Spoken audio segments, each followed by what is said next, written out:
Hello and welcome along to the latest episode of the Manchester is Red podcast from the Manchester Evening News. I'm today's host George Smith and I'm delighted to say that I'm joined by Samuel Luckhurst and Rich Fay this rather dull and miserable Friday lunchtime. Samuel, first of all, how are things at your end? Busy as ever, but you can't complain. It comes with time to Yeah, it certainly does. And Rich, how about you?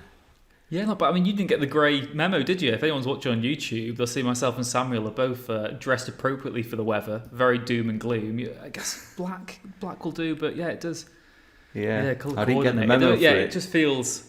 Yeah, it just feels like we're starting to get somewhere maybe with the transfer window now for United fans' point of view. And I suppose pre-season now, what was it, a week and a half until United play their first match. So there's light at the end of the tunnel. Yeah, it certainly is, and Samuel's mentioned there being busy as ever, and finally it looks as though Manchester United are starting to get a little bit busy. The transfer window has been open for just over a fortnight, and finally United are seemingly making things happen. They've agreed a fee with Chelsea to sign Mason Mount, understood to be worth around £60 million. He looks set to become the club's first signing of the summer window, barring any last-minute hitches or snags, meaning it should hopefully start the bit of a domino effect with United's recruitment drive in terms of both ins and outs. Samuel, you've been across this story right from the very beginning with Mason Mount. First of all, can you just paint a picture of how United have finally reached this stage of agreeing a fee with Chelsea? I think the ones who did them a big favour were Arsenal in agreeing a £65 million deal for Kai Havertz, who had 2 years left in his contract. And once that was done, that didn't really leave Chelsea with much wiggle room left. Mount's got 1 year in his contract. You can't really justify a similar fee for a player who is the same age as Mount. The same age as Havertz. He's 24. Mason Mount. He didn't play anywhere near as much last season because of injury. He wanted to go. There was only a year left in this deal. So Chelsea, they waited it out. But I think they got a pretty good fee for him in the end. I think from United's end, they've paid a reasonable fee for someone when he is fit. He tends to start for England. He's one of 22 players who've started in a major international final for England, and there's a lot of clout that comes with Mount from what he succeeded and what he's won with Chelsea. So I think from both sides they can portray it positively, the fee that has been agreed anyway. But ultimately Chelsea did want 58 million up front and 7 million on add-ons, and John Murtough was absolutely insistent that wasn't going to happen. Of course, if United are very successful in the forthcoming seasons, which is what they want, then that fee will rise to £60 million. But in this new era, it feels like of financial fair play and the profitability and sustainability rules, you've got this buzzword that is amortisation, which Chelsea have become synonymous with since the takeover last year, which is essentially you spread the cost of a player over the length of their contract. Mason Mount has agreed a 5-year contract with the option of an additional year. So in terms of his transfer fee, it's if those add-ons are triggered, £60 million over 6 years, it's easy maths to work out. That averages at £10 million a year, and that seems, when you boil it down to that, which I'm sure a lot of football clubs will be doing now, and a lot of accountants will be doing. It is an easy positive spin to put on signings. Chelsea, that's one of the reasons why Chelsea have given a lot of their new signings really long contracts. You're talking about 8-year contracts, which really has been unheard of in football, certainly in the Premier League. It feels excessive sometimes from United end anyway to be giving players 5-year contracts at very minimum, or contracts that have a maximum lifespan 5 years. So ultimately, I think it was 29 days from when they agreed personal terms with Mount, or at least that it became publicly known that those terms have been agreed. 29 days later, United have agreed a fee with Chelsea. So that's reasonably good going for them in terms of getting the deal done quite quickly. And it would have been longer than that. They'd have put the groundwork in. You would imagine that Mount was one of these players that Ten Hag has had a video call with and spoken to. He said last month that he'd spoken to players who were keen on joining United. Given Mount's situation, it seems feasible he would have been one of those players. And when you consider last year, there was specific. It was in fact 100 days of Frankie De Jong from the emergence of United's interest to agreeing the deal for Casemiro, which effectively ensured that was it for De Jong. They weren't going to be getting him. Then this is a form of progress, and it seems like it's worked out well for United. Ten Hag, you can see why Ten Hag likes Mason Mount. I did a good piece on that in the week about how during Mount's time in the Netherlands, the comparisons he was generating with De Jong, which isn't necessarily a parallel a lot of people would have drawn, but Mount did play in the Netherlands, and people thought that was a credible comparison to make. And also, it's there is a certain symmetry between him and Christian Eriksen, which United need going forward as well. I think they need two players per position that are relatively identical, or certainly have the same way of operating. They didn't have that with the quartet midfielders last year, and as good news as it is for United to get, seemed like one deal done already, pending Mount's medical. They still need to make at least two more first team signings, and they will probably be the most difficult in different ways. And they are also the two most important positions in a team, which of course is a goalkeeper and a striker. Yeah, it certainly does set the ball rolling though. And Rich, Samuel's mentioned there where we could see Mason Mount play in this team, and obviously there's a lot of people who automatically, tag Mason Mount as an attacking midfielder who plays in the number 10 role, similar to Bruno Fernandes. But if you look at his figures and you look at back what he said previously, he does consider the number 8 role, roaming between both boxes, his favoured position. So I think looking at this situation for the price that Manchester United have paid, it's natural that he's more than likely going to replace Christian Eriksen in that midfield three and join forces with Fernandes and Casemiro, isn't it?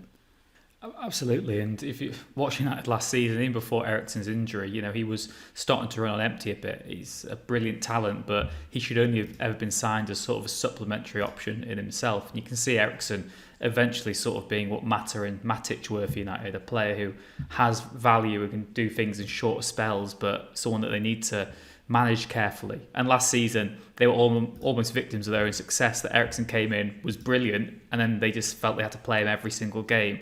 There was opportunities missed to rest him properly, and I think that caught up with United in the end. And he was a shell of the player he was previously by the final stages of the season, certainly. But I think that, like you said there, I think Mount ticks a lot of boxes. He's not only technically very good, he can attack well, he can defend well. He engages with the press, all those sort of metrics that Ten Hag values from his players. He wants the midfielders and the forwards to be the first line of defence, really. He wants them to engage high. He wants them to press the opposition, and Mount does that phenomenally well. That is one of his strongest assets, and sometimes that can be disregarded by fans because some of the best stuff he does is when United are out of possession and when he won't have the ball, and it will be those things that aren't as obvious on the eye. It won't all be about the numbers for him next season, but he will contribute massively to the style of play that Ten Hag wants. And I think as well it is interesting that he can play as number 10 or in that sort of Bruno Fernandes role, because we saw last season that some of Fernandes' best football came when he dropped back anyway alongside Casemiro. So there's now the option that you could play Casemiro and Fernandes deeper in some games and have Mount as the attacking man. There's going to be certain matches that suit that, certain matches that don't, and in matches where the onus is on you to attack, you maybe have Bruno Fernandes as that traditional number 10. In the bigger games, when you maybe need a bit more presence deeper in midfield, you could play Casemiro and Fernandes and then have Mount further forward, pressing the opposition, trying to get them out of possession. So I think there's a number of ways to work it, really. And, the value and the price tag will get thrown about. There'll be lots of debate on that.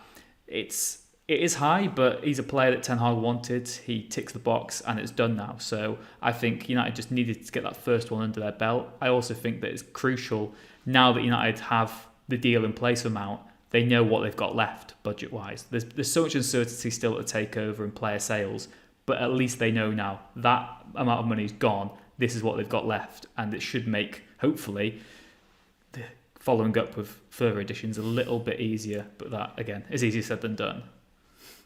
Yeah, it certainly is in this game. But Samuel, really, obviously £60 million, it is quite a high fee for a player that's only got 12 months left on their current contract. But when you when you look at what Mason Mount has achieved in his career so far for the age of 24, you mean he's won the Champions League, he's won the UEFA Super Cup, he's won the Club World Cup. I think it's 129 Premier League games he's played. United are getting a very experienced player for his age, aren't they?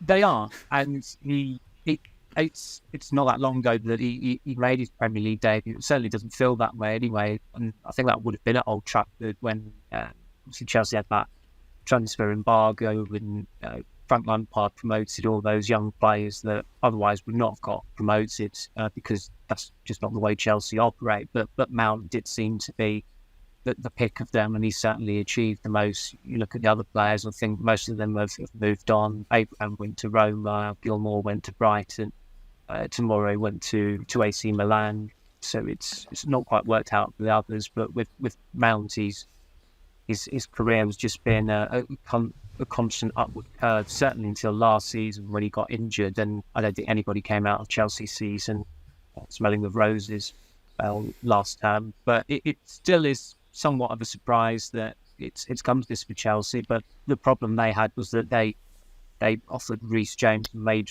Reece James, I think, their highest earner, and they weren't prepared to give Mount parity, which seems a little bit peculiar given that Reece James, although he's a really good attacking player and the top player as well in his position, he is a right back, and Mount is an attacking midfielder. So you think just by virtue of his position, Chelsea would have pulled out all the stops to keep him, but somewhere along the line it didn't work out, and it was decided by Mount some time ago that he wanted out. And I think someone at United said a few years ago that in terms of signing players, it's ideal to sign them between the ages of 23 and 28, which is probably stating the obvious. And United haven't, they've not abided by that rule. I guess all the time there've been various exceptions to that, and sometimes exceptions have to be made because of the circumstances. I think they just saw that bracket as the ideal one for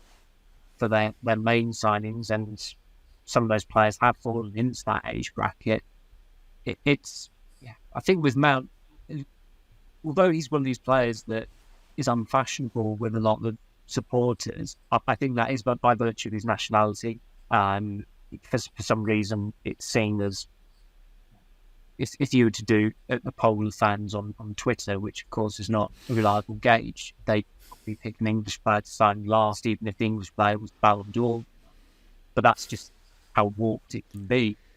I mean, when I've watched him, I've never necessarily watched him and been struck by him. I thought during the Euros a couple of years ago, he was not necessarily as essential to England's game plan as he should have been, and it's interesting where England have evolved to a more attacking style.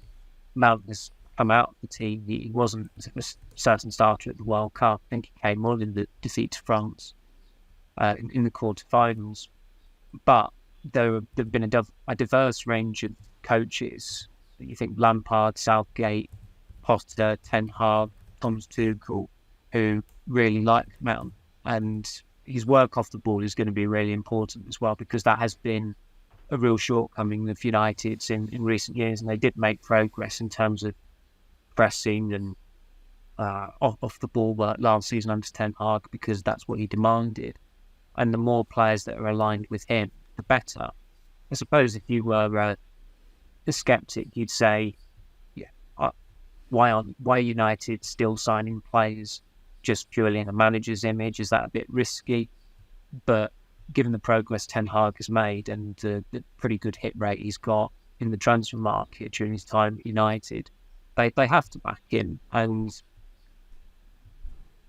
I think ideally best in class midfielders, Frankie de Jong, he's still wedded to Barcelona. That wasn't going to happen this year. Jude Bellingham always seemed set to go to Real Madrid. It sounded like a great idea for United to try and entice him to Manchester, but if he was ever going to end up at Manchester, it was always probably going to be at City. So they had to look elsewhere. And the more you read about Mount, the more you think about it as well, I suppose. He is someone that is certainly suited to what Ten Hag wants, which is absolutely vital with these things.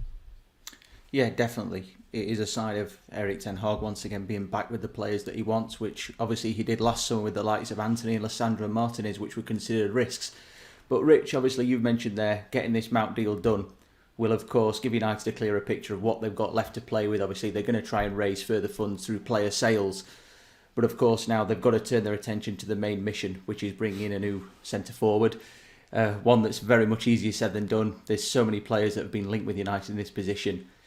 Obviously Harry Kane was Erik ten Hag's top target. It looks increasingly likely that Tottenham are going to be willing to play ball on that one, even though you can never say never. From where you're sitting and what United might have to play with, what route do you think United should head down in their hunt for a number 9? Any route would be a start, wouldn't it, I suppose? I mean, I think patience is going to have to be the key word on this one, because everyone is sort of keeping their cards close to their chest. Like you said, the Harry Kane situation is interesting, Tottenham's stance on that, and whether they'd make the exception for Bayern Munich. They still want to try and give that a go under Ange next season. And, I think that it's still just so difficult to pinpoint who would be that top target, really. Who would be the most suited to United's style of play and the safer bet, really. Obviously, Kane would be the one of the least risk, but he's also maybe the least likely of them to happen. Osimhen looks like he's probably got to stay at Napoli. There's no real sounds. It's all gone quite quiet on him.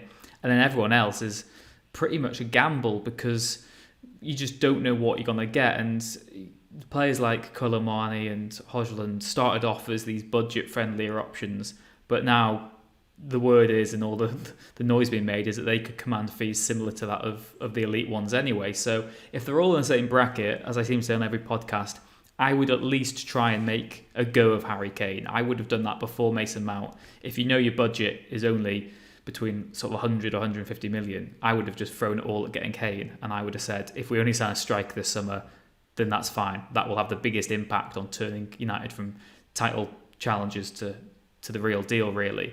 That's not going to happen. Obviously, Mount's been signed now. So what do you do next? It is interesting, and the goalkeeper situation has added another dimension to it all, because obviously that's gone up in the sort of priority list as well. I think it is going to be a case of, if United do a striker business, I think it probably will be towards the later end of the summer, which I don't think is what anyone had planned to do. I think United obviously wanted to get it done as soon as possible, but I just can't see it materialising that quickly. And the other issue United have is, we always talk about the United tax. We saw why they dragged out the Mason Mount deal a bit longer than it should have done. They got their way in the end, so credit to United for doing that. But everyone knows United need a striker. There's no way around that, really. Everyone knows that. It's no open secret, and it means it's going to be very difficult for United to get the right player at the right price. And ultimately, that is going to factor into it, because there'll be players United can go and get, but if it's not value for money and they don't believe them to be worthwhile, then they can't do so. And again, the other element in all this is that you said United do need to sell players to finance someone at the top end of their target list, but you can't really sell someone like Anthony Martial until you've probably got a striker in already, because it'll leave you too light. And United are still, I worry, going to be a bit hesitant to get rid of players this summer, just because there's no guarantees of the backups coming in. You'd imagine now that Mount's in, they can really push ahead with trying to get rid of McTominay or Fred, because you've got the replacement already. But other areas of the pitch, other than the likes of Bailly and Telles, who have no value to this United team already, I still think they'll be a bit hesitant to get rid of others, just because there's always going to be that element of risk and doubt of what if we do need them. Yeah, it's certainly a more complex issue than many people will think, isn't it? It's not a case of just bringing one in, getting one out. There's a lot more to it and a lot more moving parts. But obviously, something that, as you mentioned there, Rich, has moved up on the priority order is the addition of a first-choice goalkeeper. Samuel, you did that story, I think, last week or the week before. Obviously, David De Gea's contract officially runs out today as we record this on Friday, so he could well be a free agent already by the time people listen to this, depending on what happens in the next few hours. United have obviously been heavily linked with Andre Onana at Inter Milan.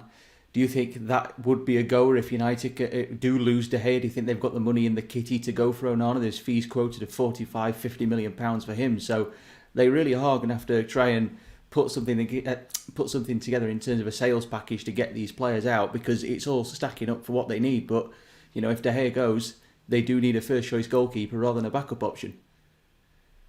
They don't even have the money really available left in their budget for a striker. You look at this budget of around £120 million, 55 million on Mount. You've got 65 million left for a striker. These clubs who have strikers that United are interested in, none of those strikers are going to be valued at £65 million. They'd probably laugh at 65 million as an initial bid. So United are going to have to be creative in some way or another. They're going to have to promise a big upfront fee with some add-ons. You've got the complex issue of the ownership. The owners are not inclined to put the capital in there. United talk about SFP, which again, that is something they have to be mindful of. But the bigger obstacle, the Glazer family, and the fact that they don't invest in the club. If the ownership situation had been boxed off 2 months ago, I don't think United would be in this position where they're over a busted flush of a goalkeeper and when they should keep them or not. The keeper situation might actually work out easier than the striker situation, because if De Gea is let go, which he absolutely should be, and if they sell Dean Henderson, which they should because of the situation there, they would be clearing the best part of 400 grand off the wage bill, and they would probably be banking the best part of 30 million in a transfer fee for Henderson. So in that case, you would have money, and you'd have to sign a goalkeeper because you can't go into the season with Tom Heaton and Nathan Bishop. I mean, Nathan Bishop is a remarkable niche story that he's still at United. He's been at United 3.5 years, and there's been at no point has there been any chance of him ever getting a game with United. But they're going to need a goalkeeper. But if United absolutely had to choose between a striker and a keeper for the season, and you were told you could only have one of them, it has to be a striker. Because I think if they don't get a striker next season, they can just prepare for the Europa League the season after. That is probably going to be the difference between them having as good a season as last season or a best season last season and having a worse season, because a lot of match goers would argue they've actually not got an outright number 9. They've got a number 9 in Anthony Marshall, but the way he plays and how often he's injured, to a lot of supporters, they'll say that is not centre forward. And he's played his best football for United from the left wing as well. So that's what made the Mount development initially something of a surprise. I mean, he was obviously attainable where he had a year left in his contract, but for United to make their first port of call someone who's coming out of contract at Chelsea in a year's time, that was a slight jolt, I suppose, because when the season ended, you just thought, right, they're going to have to go out and get a striker, but it's not that's not the case. And the going rate for a Man United striker this summer, it's got to be around £100 million or €100 million.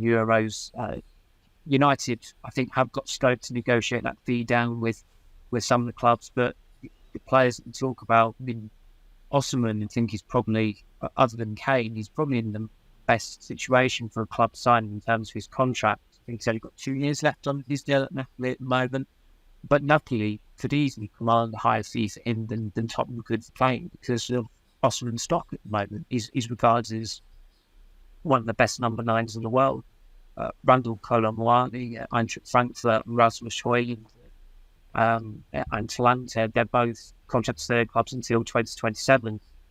Those clubs there'll be an element of posturing with those clubs probably touting 100 million, but none of those clubs are in the Champions League next season, so I think you could negotiate that fee down. But then you think, well, are either of those ideal as the starting centre forwards in a Man United team that finished third last season and really has got to be aiming to at least consolidate that position or try and move up a little bit the table? It probably still seems fanciful for United to mount the title challenge next season. I think that is probably beyond them, and there has got to be an element of consolidation. But you never know, depending on who that striker is that could come in. Gonçalo Ramos is another one who Ten Hag likes. Benfica are the club that do the absolute best business at selling assets. They've made an absolute killing on all these brilliant players that they've developed and then sold on. And that's been going on for probably the best part of 15 years. And it doesn't harm them to link Ramos to United as well, because they've done that with Benfica players in the past, even though the majority of them have not ended up at United. So the striker situation is one that, ideally, as United, they get it done before they fly off to the States for their pre-season tour, because the other aspect of this is that if they are going for an external option, that player has got to integrate. He's got to collaborate with his teammates. He's got to familiarise himself with United's patterns of play so that he has the best possible preparation for the start of the season in the Premier League. You look at United's recent striker signings in recent years, the ones who have adapted best to either already played in the Premier League. In Ronaldo's case, they were already in the Premier League. In Lukaku's case and Van Persie's case, all they've just built differently, which was with the case with Ibrahimovic. Weghorst came in, you saw how hopeless he was. Falcao signed on deadline day, often played like the dead. Cavani never really assimilated at a time where the lockdown and COVID-19 was still impinging on people's freedoms. That was a big issue for him, even though he had a good end to his first season. But he was a failure at United. So it's really important that a striker is there on pre-season, not just for those 3 friendlies at the first season play, but also that week training camp in San Diego. That would be really important, you'd think, to a player settling in, because apart from goalkeeper, the striker is probably the most difficult. It was certainly the most unforgiving position if you're playing for Man United. And last year, I suppose, with Martinez coming in at the time that he still did come in before the season started, even though he didn't go on pre-season. But he did have Rafael Varane to lean on. Casemiro, I think everybody expected him to be good, and he was very good. Eriksen had already played in the Premier League as well. The only starter, I suppose, or the first teamer who did struggle to get up to speed or took time, unsurprisingly, was Anthony. He didn't have a full pre-season, and there are issues with his game. We've covered chapter and verse, but again, it is absolutely vital that striker is signed in good time, and it would be pretty dreadful for United to line up against Wolves on August 14th with Anthony Marshall as their number 9. Yeah, it certainly would. It's going to be an interesting scenario to see how this plays out, to be honest. It's going to be a very, very interesting one to keep an eye on. But as Rich said, as you've said, Samuel, there's nothing really happening at the moment in terms of that. But that's enough for the transfer chat in part 1 of this Manchester is Red podcast. Do rejoin us in part 2, where we'll have a look at the latest on the takeover situation and the finance results that were released early this week.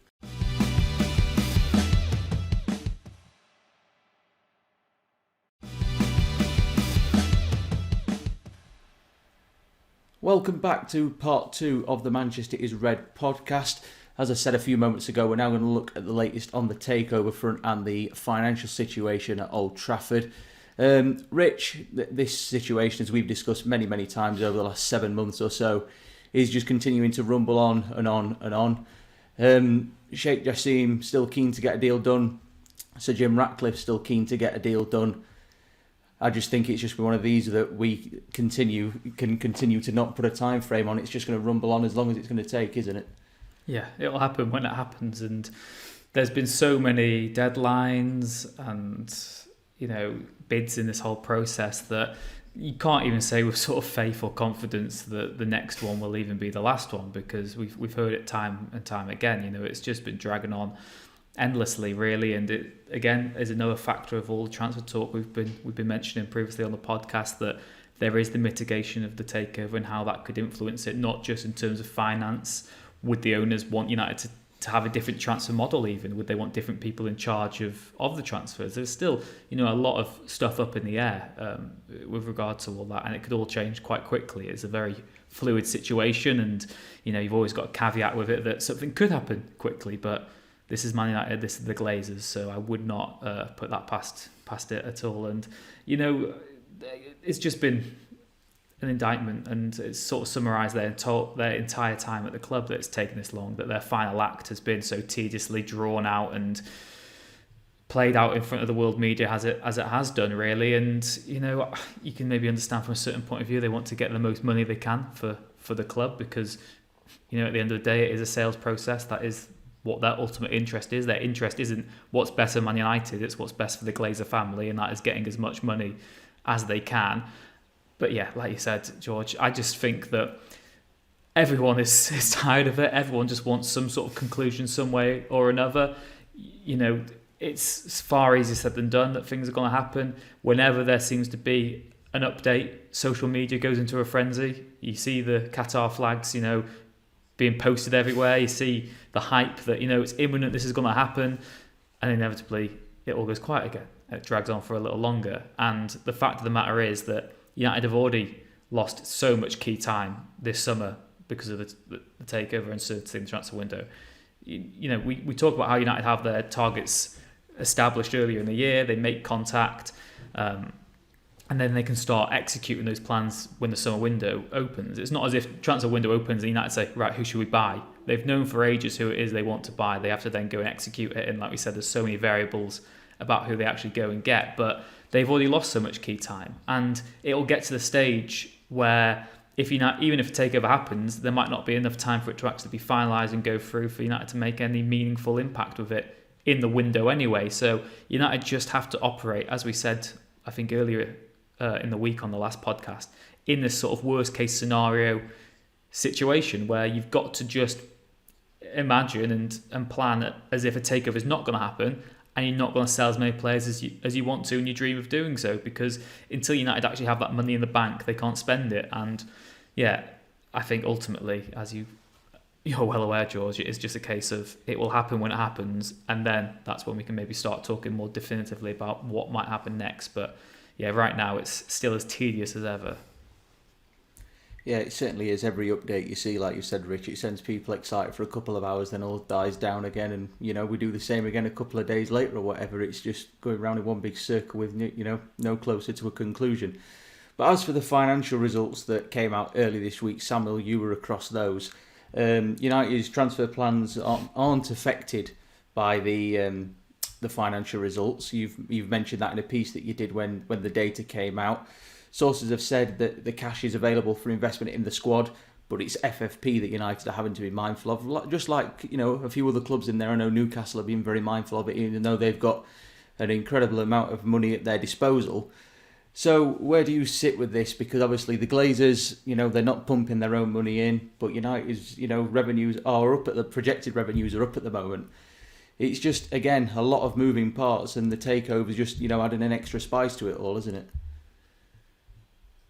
Yeah, the results were like the takeover process. They were tedious. There was nothing to really write home about them. The info that made the snap line to it, unsurprisingly, was not sourced from what we saw when the emails dropped, outlining all these numbers and what have you from the third quarter. So yeah, the results were, they used to be an event, these things, when they do a video call, and occasionally there was some interest in it, especially if there was an anticipation of a manager being sacked. But I think there's only about one call a year now, and if you're off that day, I think I've been off for one quite recently, and Rich has been off for one every now and then, and it's a result really. If you don't have to cover them, there's not, as I said, there's not a lot to write home about. I think the only one over the last year was probably in December, when it emerged that the Glazers hadn't taken their dividend out of the club or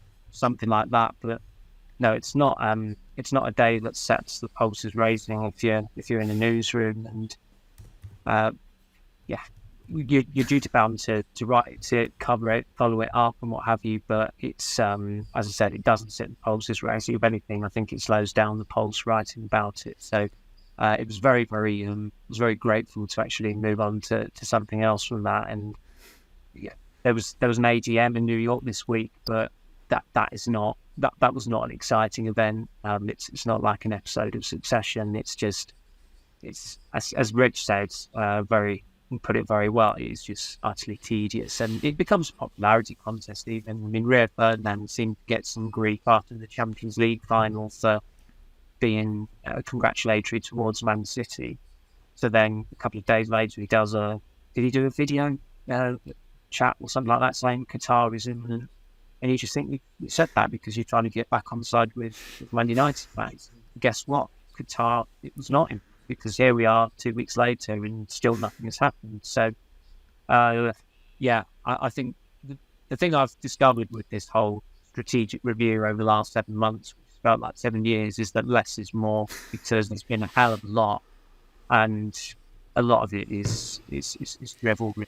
So, yeah, I think we're all past the point of caring, which is a shame in certain ways, because I think at the start of it we were maybe quite engaged by it. Now we've all been ground down by it, and it's still not been resolved, and it's July tomorrow.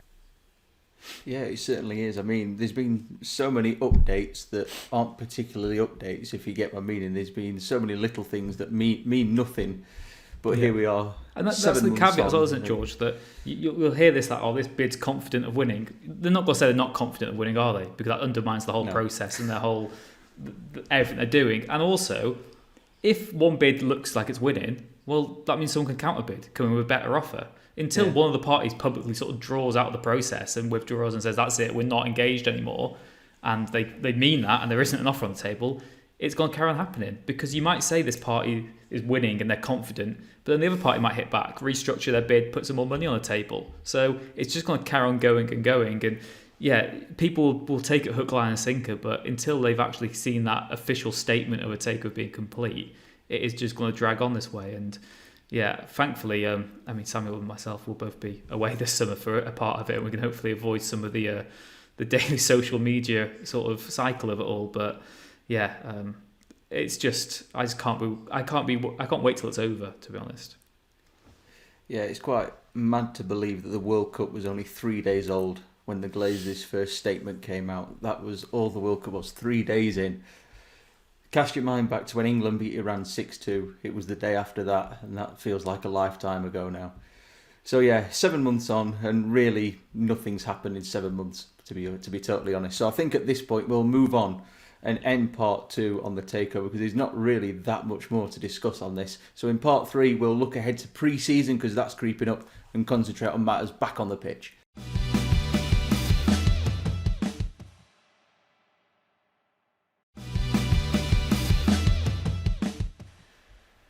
Welcome back to part 3 of the Manchester is Red podcast, and as I said a few moments ago, we are now going to look at pre-season that is not too far around the corner, and the upcoming fixtures at United have got quite a packed pre-season this time around. Samuel, Rich, you're both going to be flying out to the States in a couple of weeks or so. I think, Rich, you're off to Oslo as well, I believe, for the Leeds United game in Norway.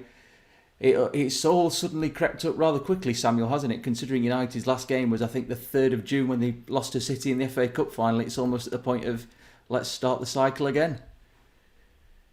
Yeah, it almost feels like an extension of last season. It's the summers get short. So Rich has got the privilege of going off to Asia this summer to see what Man City are up to. So it'll be time myself in the States, but I think Rich is off to Oslo the week after next, because United play the week after next. That's how quickly it comes round. So he'll be able to provide minute coverage of Mason Mount's debut. We'd hope anyway, just to at least get the juices flowing. But I think last year they had 6 games, didn't they? I think they had the one in Bangkok, three in Australia. Is that stimulating friendly? Oh, they played the 2 at the weekend as well, so it was games. And on this occasion, is it 7 again? I think it's 8. 7. The Wrexham one is obviously there's that caveat, because it's the academy who are playing them, and United might actually already be in Houston. So when they're in San Diego, the first team are not actually playing a game there. They're just flying to Houston for the Real Madrid game. But as I said earlier, it's important to be able to have a couple of players on board to integrate. But as a colleague who's also there on tour with me, message yesterday to say it's like Mason Mount's playing Tyrone Marshall role this year, being the only signing likely to be on the pre-season tour. So there's every chance that United will put him up to chat in Oslo, which would be good. But I think those of us who trek to America would be disappointed not to get any FaceTime with him, because he's going to be one of the main stories and how he's getting on. That's always the case with new signings, and it's it's strange in a way, because you analyse these games, and we have to give a hell of a lot of, we do a lot of coverage around them anyway. We write pieces at the game, we write pieces after the game, and we write pieces before the next game leading up to that, and we try to be as comprehensive as possible. But ultimately, the performance level of the players, history tells you, often it doesn't matter a great deal. Two of the best players on tour last year were Marshall and Sancho, and they were two of United's worst players last season, unfortunately, for various reasons. So sometimes some of the younger players, they might go there, and it can be easy to feel like they're damned if they do, they're damned if they don't. If they perform, it doesn't matter. If they don't perform, they'll be touted for a loan. It doesn't always work like that. Certain players can really excel on those tours, carry that good form into the competitive season, take off from there. Just take an example at Brandon, and obviously it's been a long time since he played for United, but Greenwood had a really good pre-season in 2019, and then had a very good first full season in the first team. Daniel James had a good pre-season as a new signing, and hit the ground running as well as a Man United player. He was very good in his first 4 to 6 months for United. So you can't underestimate the importance, even though they might not play brilliantly in every friendly.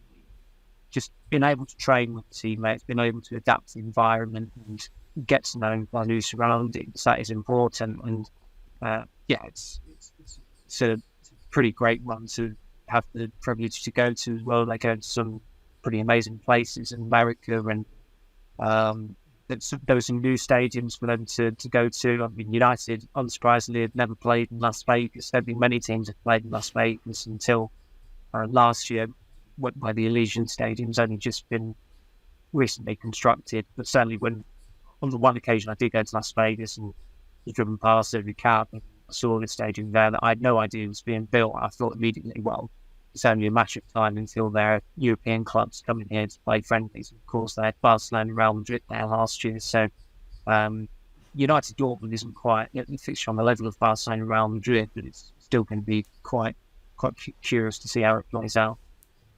Yeah, definitely. And Dortmund's one of those games that United, of course, will play on the tour in the States. And Rich, arguably last summer, with the exception really on the tour of the game against Liverpool, United did play some fairly low-key opposition. Obviously, in Australia, they played Melbourne Victory, Aston Villa and Crystal Palace, who were out there as well at the same time. This summer, obviously, in the States, they're going to play the likes of Real Madrid, Dortmund, as Samuel's mentioned, Arsenal as well. Obviously, the Wrexham game's something a little bit different. It feels like United are playing a better calibre of opposition. Oh yeah, well, you're going to tell me off for saying that great now, calibre there, haven't you? So that answers itself. But I mean, yeah, it is interesting. But the thing is, like, from a fan's point of view, they're more fascinating tests. But the games are so watered down and meaningless. I think it doesn't matter who the hell they're playing, to be honest. I think I'm so maybe disillusioned with pre-season matches as a whole. I've blogged enough in the early hours of the morning and watched enough to know that you can hype them up and they can be quite compelling matches, and you get to see plays you don't often always see. There could be new tactics, new faces on show, new kits, but they count for absolutely nothing. And last season, United had a brilliant pre-season. You know, if you talk about winning the transfer window, United arguably won pre-season. They won that trophy, did they? Was it against Liverpool, that game? I can't quite remember. Sancho was scoring goals, Marshall scoring goals, and then they lose the first two matches of the season. Trophy. So it counts for nothing. And off the top of my head, I can't quite remember, but I swear, was it the season before Liverpool first won the Premier League? They lost loads of games in pre-season. They had like a winless pre-season or something. I seem to remember they lost to Sporting Lisbon or something, and everyone was Liverpool fans were up in arms saying, "Oh, the season's doomed." And guess what? The season was absolutely fine. It just matters so little, I think, pre-season. It is just about, as Samuel said, the most important thing is getting new players integrated, building that squad harmony, working on the ideas you've had from a season before. That's when you build most of your fitness for the whole campaign as well. So for Ten Hag, he'll want to hit the ground running, get these players doing meaningful drills and getting them all up to speed and ready to play with the intensity he wants. But sorry to shoot down your question, George, but for me, I don't think it matters too much who they're playing against. But it certainly makes them more compelling matches to watch, I suppose. But for me personally, I'm not too bothered. Fair enough. But moving on, Samuel, obviously Richard's mentioned there about the importance of new signings, them being bedded in that period. I suppose at the same time it's an opportunity for some of the younger players to try and stake a claim ahead of the forthcoming campaign. I think for United this summer, a lot of eyes are going to be on Ahmad, aren't they, after the loan spell he had at Sunderland last season. Do you think, in terms of pre-season, in terms of the younger players, do you think he's the one who's perhaps got the most to gain out of the younger crop of players in Erik ten Hag's squad this summer? Yeah, that would be a fair assessment, because in terms of the academy, there aren't many players who are knocking on the door there who have got a genuine chance of moving up to the first team on a permanent basis and staying there for the new season. I mean, probably mainly, unfortunately to him, he had an injury towards the end of last season, so he missed the last 2 months, so he completely wasn't available for the run-in. Alvaro Fernandez did very well at Preston, but United already have 2 left-backs. Is there some room to accommodate him there? Possibly. I thought he was quite unfortunate not to get a look in on pre-season last year, given what a good campaign he had in 21-22, when he was getting some exposure under Ralph Rangnick towards the end of that season. And he has, of course, he's fared quite respectably in the Championship.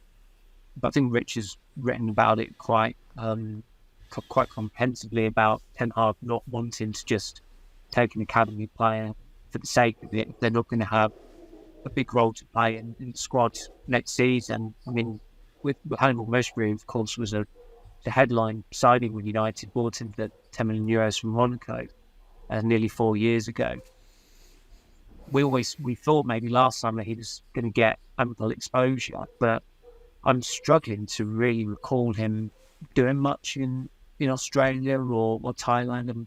I'm pretty sure he went on the tour, but the fact that I'm having to rack my brains and think, did he come on in that game or that game, just goes to show how peripheral he was, and I can't really see his role becoming greater now. I think that there's maybe just an acceptance there, but he's served his development at United. It's maybe time to cash in on him.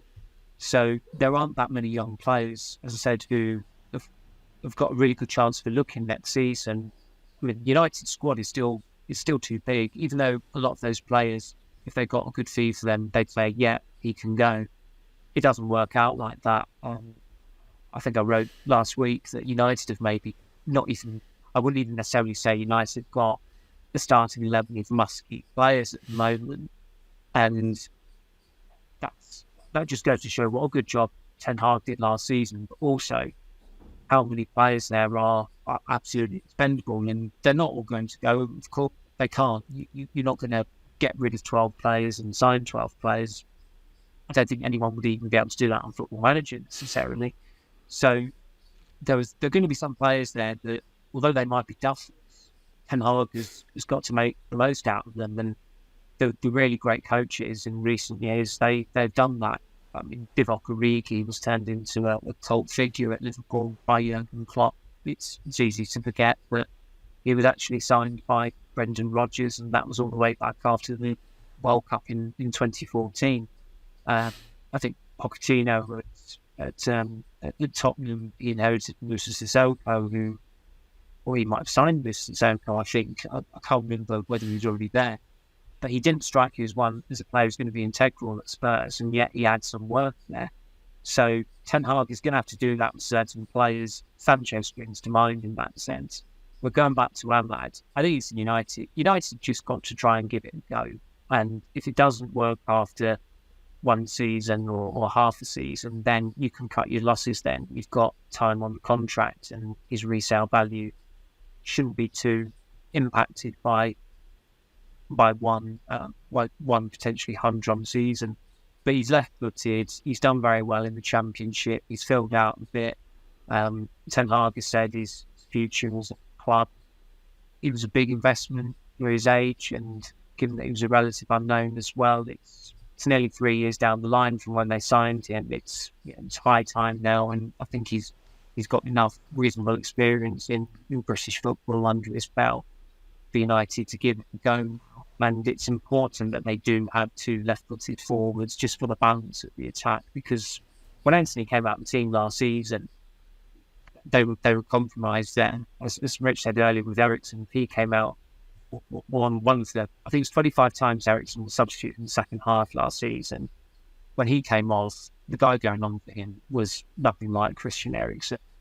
With Anthony, when he came out on the team, Fernandes was often come to play on the right. So it's in United's interest to have a left footer just for balance and just to try and maintain that continuity, because that would therefore that would absolutely underpin this. It underpin the playing style as they're striving to really truly play.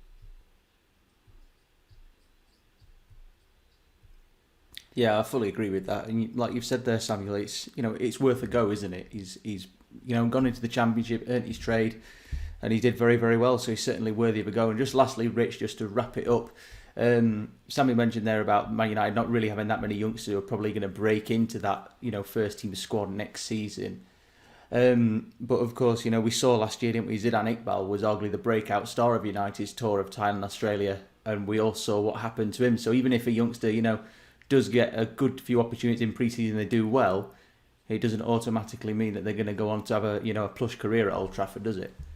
No, not at all. And if anything, I think Iqbal's departure and sale has been the ultimate sort of reminder and warning to United's youngsters that, look, this is someone who you all know, you've played with. He is so highly rated and one of the top talents to come out of the academy, technically brilliant, seemed level-headed, played well in the first team, but didn't progress as they wanted to and was sold. It was that ruthless. There was no second chance. There was no even maybe first chance for him to have a proper go in the first team. And those are the standards that Ten Hag sets and that he demands from his players. And I think it also tells you how special the players who've got a chance under him are. Garnacho, a player who, is in, as Samuel wrote last week, he could be United's next number 7, genuinely could be, and there's real high hopes for him. He's not just a top talent, he has the potential to be an elite talent and someone who can go the whole way and be one of the best in the world. That is the genuine belief around Garnacho. Obviously, there's a lot of caveats, a lot of work to do if they're going to fulfil that. Kobe Mainoo made his debut last season, another player who, he overtook Iqbal in the pecking order, someone else who was highly rated. Again, might have the same sort of issues, could play this pre-season, could get a chance, but it's then what do you do next with him?